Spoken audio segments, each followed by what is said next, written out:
नमस्कार, बहुत स्वागत है आपका। आप देख रहे हैं पहाड़ प्राइम और मैं हूं आपके साथ आयुषी नेगी। मसूरी में देहरादून मार्ग पर शेरगढ़ी के पास हादसा हुआ है। रोडवेज बस खाई में जा गिरी।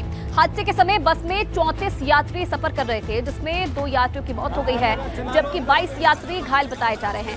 करीब 2 घंटे तक रेस्क्यू ऑपरेशन चला, जिसके बाद घायलों को रेस्क्यू करके अस्पताल पहुंचाया गया है।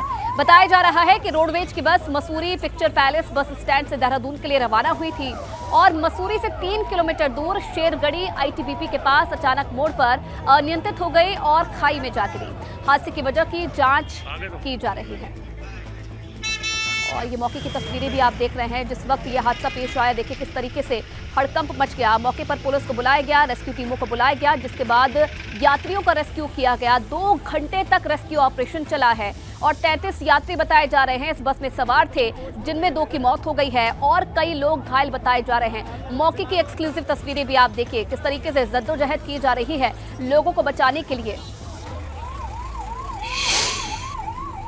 परिस्थिति क्वालिटी बहुत ख़राब है, देखिए उसमें कुछ है ही नहीं, मटेरियल सीमेंट है ही नहीं, उस पर ध्यान देने की जरूरत है। क्रैश हमारा जो बैरियर है वो भी बनाई जाने की बात हो रही है और ओवरऑल जो है लोगों को ट्रैफिक के बारे में, चाहे ड्राइवर हों चाहे कोई भी हों, उनको ज़रा ट्रैफिक नियमों के बारे में जागरूक होने की जाने की जरूरत है। Thank you. रोडवेज बस यहाँ पर गहरी खाई में गिर गई, जिसमें 26 लोग सवार थे। बताया जा रहा है कि 4 लोग की हालत काफ़ी क्रिटिकल है और इसी को लेकर यहाँ पर रेस्क्यू ऑपरेशन लगातार जारी है। आप देख सकते हैं मसूरी पुलिस, फायर सर्विस, सब लोग यहाँ पर मौजूद हैं और कहीं ना कहीं रेस्क्यू ऑपरेशन को यहाँ पर लगातार जारी किया गया है। कोशिश की जा रही है कि सभी लोगों को यहाँ पर सुरक्षित निकाला जा सके। करीब 4 से 5 एम्बुलेंस यहाँ पर मौके पर आई और यहाँ से देहरादून, कुछ को देहरादून हायर सेंटर ले जाया गया और तो कुछ को मसूरी उप जिला चिकित्सालय यहाँ पर ले जाया गया है। डीएम देहरादून यहाँ मौके पर है। आप देख सकते हैं कि यहाँ पर वो स्थलीय निरीक्षण कर रही हैं। घटना की पूरी जांच यहाँ पर की जाएगी कि किस वजह से पूरा हादसा हुआ है। सवाल उठता है कि रोडवेज की बस का लगातार इसी कारण यहाँ पर हादसे हो रहे हैं। पिछले दिन भी एक रोडवेज की बस, परंतु गनीमत रही कि ड्राइवर ने वहाँ पर सूझबूझ से ये सारी चीज़ें देखी हैं। फिलहाल सभी यहाँ पर घायलों को रेस्क्यू किया गया है। एसडीआरएफ की team, Mussoorie ITBP, Mussoorie police और फायर सर्विस के द्वारा इन सभी को रेस्क्यू यहाँ पर करके अस्पताल भेज दिया गया है। मैं अपने सहयोगी दीपक बंसवाल के साथ सुनील सोनकर, एबीपी गंगा, मसूरी। और चलिए आगे बढ़ेंगे। एक और बड़ी खबर आपको बता दें दिल्ली से, जहां सीएम पुष्कर सिंह धामी का दौरा। दिल्ली दौरे पर आए मुख्यमंत्री पुष्कर सिंह धामी कल प्रधानमंत्री नरेंद्र मोदी से मुलाकात करेंगे मुख्यमंत्री पुष्कर सिंह धामी। इसी के साथ साथ रेल मंत्री अश्विनी वैष्णव और वित्त मंत्री निर्मला सीतारमण से भी मुलाकात का कार्यक्रम है। रेल और वित्त मंत्री के साथ कई परियोजनाओं को लेकर बैठक मुख्यमंत्री की तरफ से की जाएगी। तो दिल्ली दौरा काफी अहम माना जा रहा है। ये दिल्ली दौरा, जहां प्रधानमंत्री नरेंद्र मोदी से मुलाकात करने का भी सीएम पुष्कर सिंह धामी का कार्यक्रम है। इसी के साथ साथ रेल मंत्री अश्विनी वैष्णव और वित्त मंत्री निर्मला सीतारमण के साथ भी बैठक की जा सकती है, मुलाकात होगी, जहां रेल और वित्त मंत्री के साथ कई परियोजनाओं को लेकर चर्चा की जा सकती है। उत्तराखंड के सीएम पुष्कर सिंह धामी ने दुनिया भर में लोकप्रियता की ग्लोबल रेटिंग में पीएम नरेंद्र मोदी के नंबर 1 होने पर रहने का गौरव पल बताया है। उन्होंने ट्वीट करके लिखा है कि ये हम सबके लिए गर्व का क्षण है। PM Narendra Modi morning consult के ग्लोबल लीड अप्रूवल रेटिंग्स में अब भी टॉप पर कायम है और उन्हें 76% अप्रूवल रेटिंग मिली है। एक बार फिर उनकी दूरदृष्टि, समर्पण और स्टेटमैनशिप को दुनिया भर में मान्यता मिली है। ये ट्वीट भी आप देख रहे हैं सीएम पुष्कर सिंह धामी का, जिसमें प्रधानमंत्री नरेंद्र मोदी की तारीफ उन्होंने की है और बधाई दी है। उनका कहना है कि एक बार प्रधानमंत्री की दूरदृष्टि, समर्पण और स्टेटमैनशिप को दुनिया भर में मान्यता मिली है।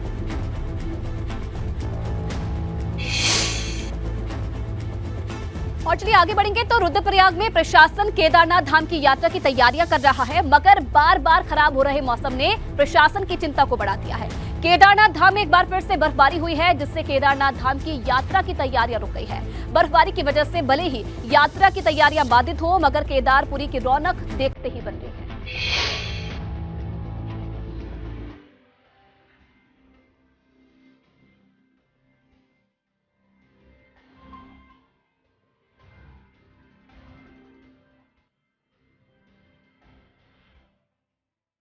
बाबा शिव का धाम केदारनाथ एक बार फिर बर्फ से ढक चुका है।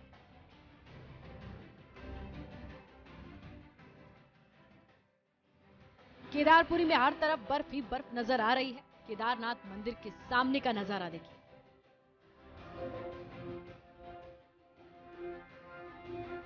यहाँ फिर से बर्फ जम गई है, जबकि कुछ रोज पहले तक यहाँ जमी बर्फ पिघल चुकी थी। बर्फबारी की वजह से केदारनाथ धाम की यात्रा की तैयारियां प्रभावित हो रही हैं। 25 अप्रैल से केदारनाथ धाम की यात्रा शुरू होने वाली है। केदारनाथ धाम यात्रा पैदल मार्ग में जमी बर्फ को हटा दिया गया था, मगर फिर से हुई बर्फबारी के बाद पैदल मार्ग पर बर्फ जम गई है, जिसे हटाने का काम जारी है।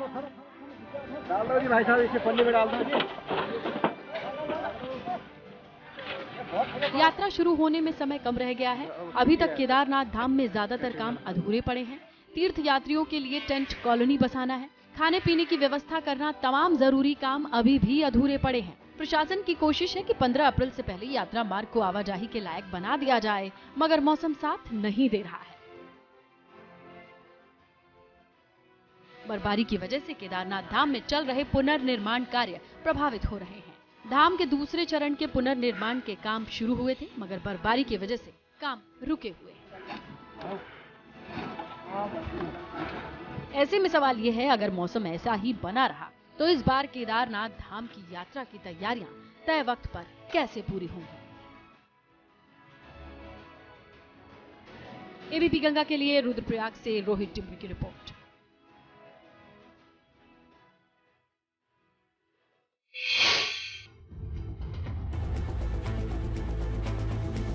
तो अप्रैल महीने की शुरुआत हो चुकी है, लेकिन बावजूद इसके आपने देखा किस तरीके से लगातार बर्फबारी हो रही है। केदारनाथ की तस्वीरें हमने आपको दिखाई, बर्फबारी हो रही है जो कि कहीं ना कहीं जो यात्रा की तैयारियां हैं उसमें बाधा पैदा कर रहा है। और देखिए, मजदूर लगातार अपने काम में लगे हुए हैं, बर्फ को हटाने की कोशिश की जा रही है, क्योंकि 25 अप्रैल से केदारनाथ धाम की यात्रा शुरू हो जाएगी, कपाट खुल जाएंगी और इसलिए प्रशासन की तरफ से भी हर संभव कोशिश की जा रही है कि जल्द से जल्दी जो तैयारियां हैं उसे पूरा किया जाए। लेकिन देखिए, मौसम किस तरीके से बाधा उत्पन्न कर रहा है इस यात्रा में। आप देखिए, लगातार बर्फबारी हो रही है जो कि कहीं ना कहीं लोगों के लिए भी मुसीबत बन सकता है। तो 22 अप्रैल से गंगोत्री धाम की यात्रा की शुरुआत होने जा रही है, मगर उससे पहले ही खराब मौसम ने प्रशासन की चिंता बढ़ा दी है। यात्रा की तैयारियों को लेकर उत्तरकाशी के डीएम ने होटल एसोसिएशन, व्यापार मंडल और टैक्सी यूनियन के लोगों के साथ बातचीत की है। यात्रा व्यवस्थाओं के सफल संचालन को लेकर इस बार गंगोत्री और यमुनोत्री धाम को 12 सेक्टर्स में बांटा गया है। डीएम ने कहा है कि यात्रा व्यवस्थाओं और निर्माण कामों को तेजी के साथ किया जा रहा है। दोनों धाम में यात्रा से पहले सभी व्यवस्थाएं चाक चौबंद कर ली जाए। विभागों द्वारा जो अपनी अपनी तैयारियां की गई हैं अभी तक और आगे जो उनके कार्यों को संपादित करने की योजना है, इसके बारे में उन्होंने अपना वर्जन दिया है। और इसके साथ ही अब जो धरासू बैंड की बात कर रहे हैं, तो इस पर लगातार बीआरओ से हम संपर्क में हैं कि आने वाले समय में बिल्कुल सही बात है कि वो एक संवेदनशील स्थान है और यात्रा रूट डिस्टर्ब हो सकता है वहाँ पर। तो उसके लिए बीआरओ के द्वारा आश्वस्त किया गया है कि वो समय रहते इन व्यवस्थाओं को ठीक करने की कोशिश करें। और बर्फबारी के बाद अब बात करेंगे बारिश की। तो देखिए, प्रदेश में कुछ रोज से लगातार बारिश हो रही है और इस वजह से किसानों को खेती में खड़ी फसलें बर्बाद हो गई है। हल्द्वानी के किसानों पर भी कुदरत की मार पड़ी है। यहाँ गेहूं और टमाटर की फसल बर्बाद हो गई है।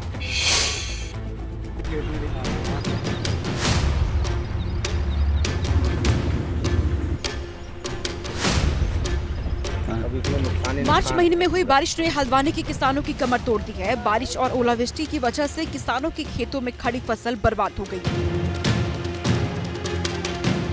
गेहूं की फसल की हालत देखिए, ये कैसे जमीन पर बिछ गई है। गेहूं की फसल कुछ रोज बाद पककर तैयार होने वाली थी, मगर बारिश ने किसानों की मेहनत पर पानी फेर दिया।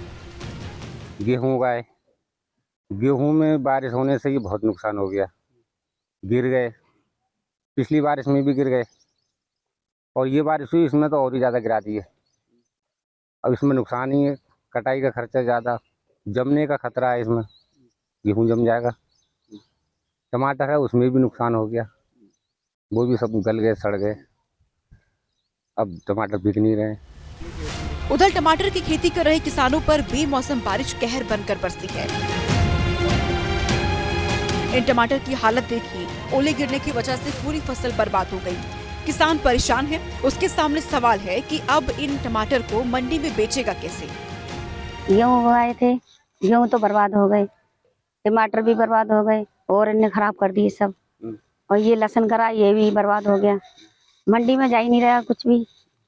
अब क्या करें बताओ, कहाँ से क्या करें, कहाँ से बच्चे पाले, कहाँ से कर्जा पानी दे इसका।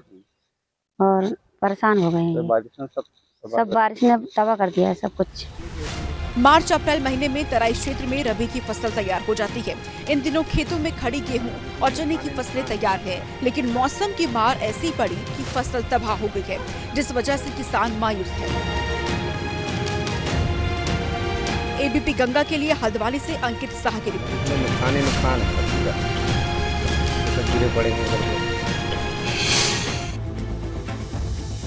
इधर नैनीताल में भी बारिश की वजह से किसानों को काफी नुकसान हुआ है। बारिश और ओले गिरने से गेहूं की फसल बर्बाद हो गई है, तो वहीं आम और लीची की फसल को भी भारी नुकसान पहुंचा है।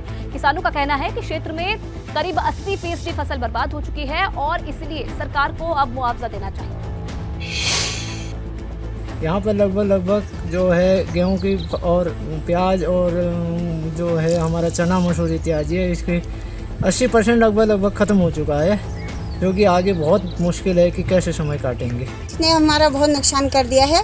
हम कोटाबाग में रहते हैं, यहाँ गेहूं की फसल सारी तबाह हो गई है और वो गेहूं हमारा धनिया प्याज वगैरह सब नुकसान के सब बेकार हो गई। और उधर बारिश की वजह से रुद्रपुर में भी किसानों को काफी नुकसान हुआ है। डीएम युगल किशोर बारिश से फसलों को हुए नुकसान का जायजा लेने के लिए पहुंचे। इस दौरान डीएम ने अधिकारियों के साथ मौके पर जाकर नुकसान का निरीक्षण किया। डीएम का कहना है कि नुकसान की रिपोर्ट तैयार की जा रही है। अगर नुकसान 33% से ज्यादा हुआ तो उसे आपदा मानकर आपदा राहत के तहत मुआवजा दिया जाएगा। दिन से बेमौसमी बारिश हो रही है, हवा भी चली है और कुछ जगह ओलावृष्टि भी हुई है। इससे जो हमारी गेहूं की फसल पकने की स्टेज पे थी तो प्रभावित हुई है और कुछ ऐसे जो खेत नीचे थे लो लाइंग एरियाज थे वहाँ पे ज़्यादा नुकसान परिलक्षित हो रहा है। हमारी टीमें राज्य विभाग की कृषि और उद्यान की पूरे क्षेत्र में गांव-गांव जा रही हैं और ये देख रही हैं कि किस तरह का नुकसान है। और अगर 33% से अधिक नुकसान होता है तो आपदा राहत अधिनियम के तहत इनको मुआवजे की व्यवस्था। तो प्रदेश में पिछले कुछ समय से मौसम बारिश की वजह से खुशगवार बना हुआ है। ऐसे में पर्यटक स्थलों में सैलानियों की भीड़ उमड़ रही है। वीकेंड पर नैनीताल में सैलानियों की काफी भीड़ है। सैलानी पहाड़ की हंसी वादियों का लुत्फ उठाने के लिए नैनीताल पहुंचे। बहुत है और बहुत अच्छा लग रहा है। वेदर बहुत अच्छा है, वेरी गुड। काफी एंजॉय भी कर रहे हैं। कल भी काफी बारिश का मौसम रहा, एंजॉय भी काफी। हम लोग स्पेशली यहाँ पे वेदर देख के ही आए हैं नैनीताल घूमने के लिए, तो हम लोगों को बहुत अच्छा लगा। क्राउड भी काफी अच्छा है और पूरी रात बारिश हुई है, 2 बजे से लेके रात को। फिर रात को माल रोड भी घूमे, यहाँ का माल रोड भी काफी अच्छा है। वहीं केंद्रीय रक्षा राज्य मंत्री अजय भट्ट हल्द्वानी के दौरे पर पहुंचे। इस दौरान अजय भट्ट ने नरीमन चौराहा काठगोदाम तक एनएच के तहत आने वाली सड़क का शिलान्यास किया। इस सड़क की लंबाई 9 किलोमीटर है, जिस पर 12 करोड़ रुपए लागत आएगी। अजय भट्ट ने सड़क के डामरीकरण का शिलान्यास किया। इस मौके पर अजय भट्ट ने कहा कि काफी समय से सड़क की मरम्मत की मांग थी, मगर पीडब्ल्यूडी के पास इसका बजट नहीं था। अजय भट्ट ने कहा कि हल्द्वानी शहर में फ्लाईओवर बनाने को लेकर काम किया जा रहा है। 12 करोड़ का जो हमारा 2 लेन बन रहा है, सड़क पहले से बना है, तो इस पर हम डामरीकरण सुदृढ़ीकरण, इसकी हालत बड़ी ख़राब हो रही थी। NHAI से लाके हमने PWD को ट्रांसफ़र किया है। दिशा की बैठक में ये तय हुआ था, ये बहुत बड़ी बात है। और इसके साथ जो मंडी से 3 पानी तक 2 किलोमीटर और होगा, वो मुख्यमंत्री जी की घोषणाओं में करवाया है। मुख्यमंत्री जी ने घोषणा करी है, वो भी इसी के अनुरूप होगा। इसी तरह से वो भी इसी प्रकार की सड़क बनेगी जैसी कि ये नगर में बन रही है। तो ये पूरा 10 किलोमीटर का मार्केट जो है ये देखने लायक होगा, बहुत अच्छा बनेगा।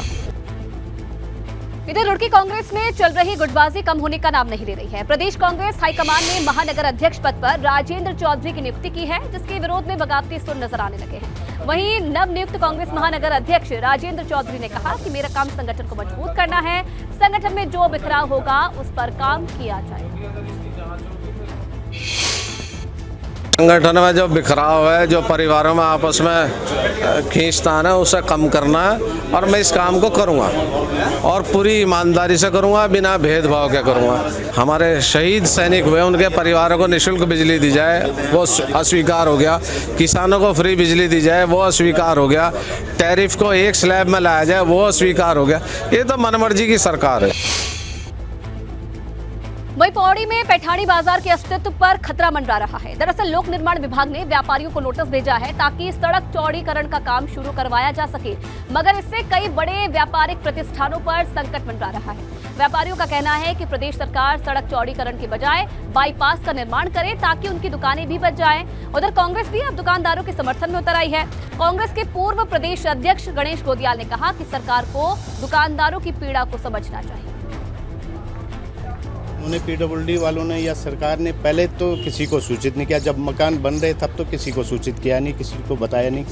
अब अचानक ही जो है कल नोटिस दे दिए हैं पूरे, तो इसमें तो लोग बिल्कुल पलायन हो जाएगा। एक तो सरकार कह रही कि नहीं यहाँ पलायन रोको, और दूसरी तरफ ये कह रही कि तो उसका समाधान भी निकल सकता है। हम तो ये कह रहे हैं कि अगर सरकार चाहेगी तो ये तो थोड़ा सा यहाँ बाईपास का भी विकल्प है। माननीय मंत्री जी, उस बाजार में सड़क बनने से पहले से मकान और दुकानें हैं, सड़क बाद में बनी है, तो सरकार उनका मुआवजा दे और उसके बाद जो आवश्यक चौड़ा करना है उसको करे।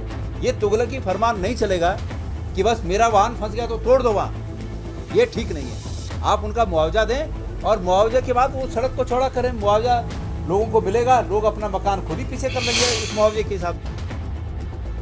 वहीं उत्तरकाशी में गंगोत्री नेशनल पार्क खुलते ही सैलानियों की संख्या बढ़ने लगी है। गंगोत्री पार्क में ऐसे कई ट्रैक हैं जिनका दीदार करने के लिए सैलानी आ रहे हैं। नेलांग वैली भी ऐसी ही एक जगह है जो सैलानियों के लिए आकर्षण का केंद्र रहती है। नेलांग वैली का दीदार कर लौटे सैलानी बेहद खुश नजर आए। वो नेलांग वैली की तारीफ करते नजर आए।